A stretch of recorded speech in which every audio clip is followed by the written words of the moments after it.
Hey guys, it's me, Chef Rah Rah. Rah Rah is in I'm cheering you on, not as in I'm obsessed with raw food, though I do like my fruits and vegetables. Right now we are making a kosher for Passover dessert.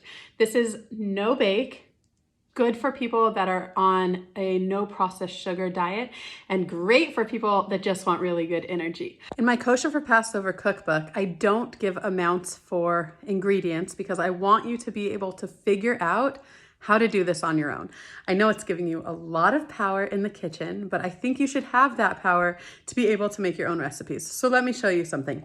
In my blender, I put almonds and dates, and it made a doughy mixture. And I realized this isn't sticking together. It's not making that dough consistency I'm looking for, so I added in more dates.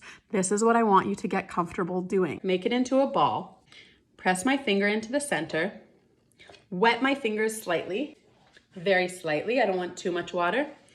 Put my thumb in the middle and basically do ceramics. Pull to the outside, press down in the middle with my thumb and slide it out like this movement, okay? Going in a circle. So now I have a nice little fancy crust. I take a spoon, put a dollop of this in the middle, and then I garnish it with some cacao nibs.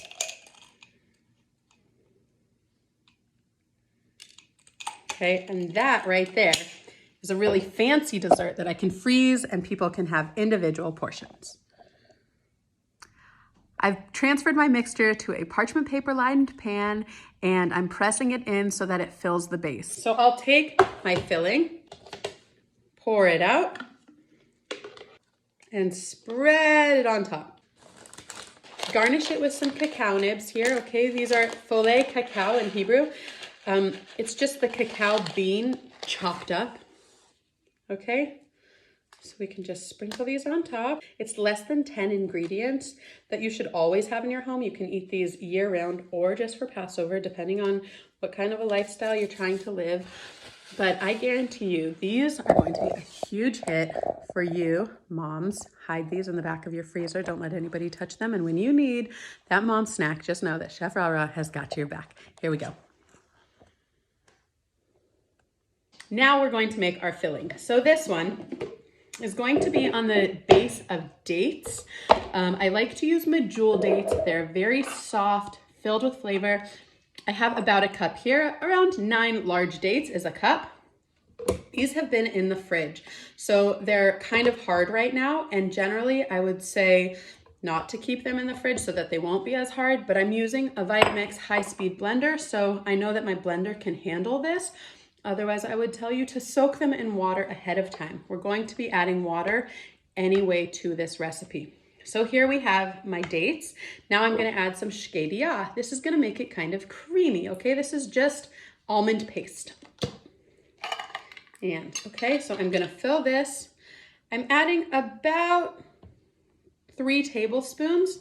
You can really pour this with love. If you like the ingredients going into the filling, you're going to like the outcome. I always like to add a dash of cinnamon. That was a heavy dash, but that's cool. Again, a dash of salt, Himalayan pink salt. The salt that has colors has more minerals in it. And then I'm gonna use some cocoa powder.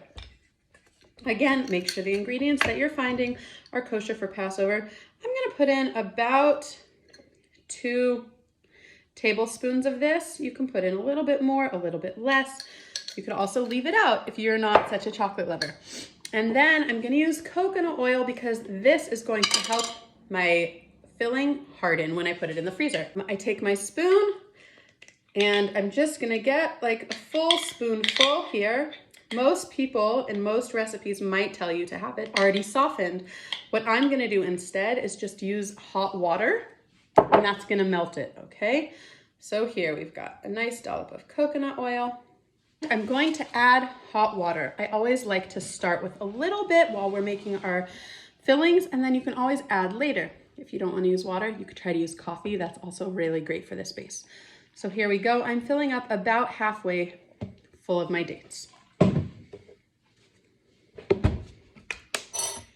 Because you might not have a high-speed blender, whoa, I didn't even see that I was exploding a little bit, but we can try this. It's so yummy. It even tastes like coffee.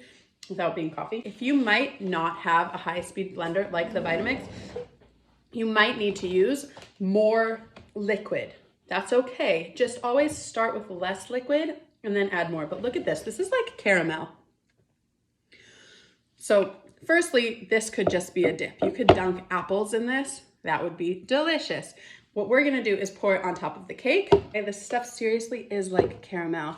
It's incredible. It freezes well. When you freeze this just by itself, put it into a container, it can be eaten like ice cream. Like it really freezes well. So that's always impressive and nice. And now I'm just going to take, I have a rice almond milk here. All right, this is not kosher for Passover, this specific one that I'm using, just because my house is not turned over yet, but I still have a month. So just use a regular almond milk that is kosher for Passover. I'm giving about a cup. I'm gonna add about a cup of ice. That coconut oil is starting to freeze now because we just added ice to it, right? So let's get this going before it all hardens.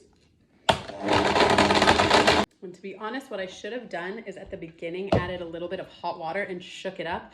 That would have taken everything that's on the sides here and melted it so that it's a liquid, but oh my gosh, this looks so good. I'm just gonna give one little wipe down on the sides so that I can blend this stuff too. Oh my gosh. Blend it again.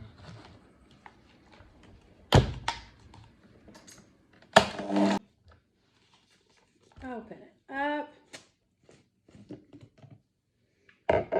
Pour this into a mug.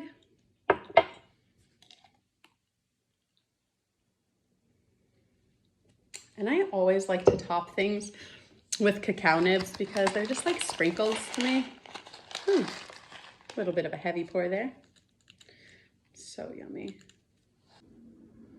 Oh my gosh, and l'chaim, I am excited to enjoy this one with no kids around. See you later. It's been 2 hours, so I removed these from the freezer, and now it's time to slice. This is a great time to slice because the base isn't too hard yet. Once the base becomes completely frozen, it's really difficult to cut, so please remember to do this step. Now at this point, these are ready to eat. This is the consistency I want for them to eat. The caramel topping is never going to totally harden. I told you before, this is kind of like an ice cream. So it's gonna stay the consistency that it is now later as well. Just the base is going to firm up. So that's why, again, pre-slice them now. You can eat them now, or once you take them out of the freezer later, you just wanna let them defrost for about 5 minutes before you enjoy them. Yummy goodness. Chag Pesach kasher v'sameach.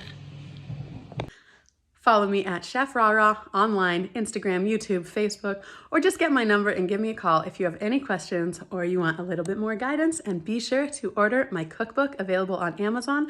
I have one cookbook that's available for year-round cooking and another cookbook that is kosher for Passover. My goal is to help you add more color to your plate. Don't take anything away, just add in more vibrant, energetic foods.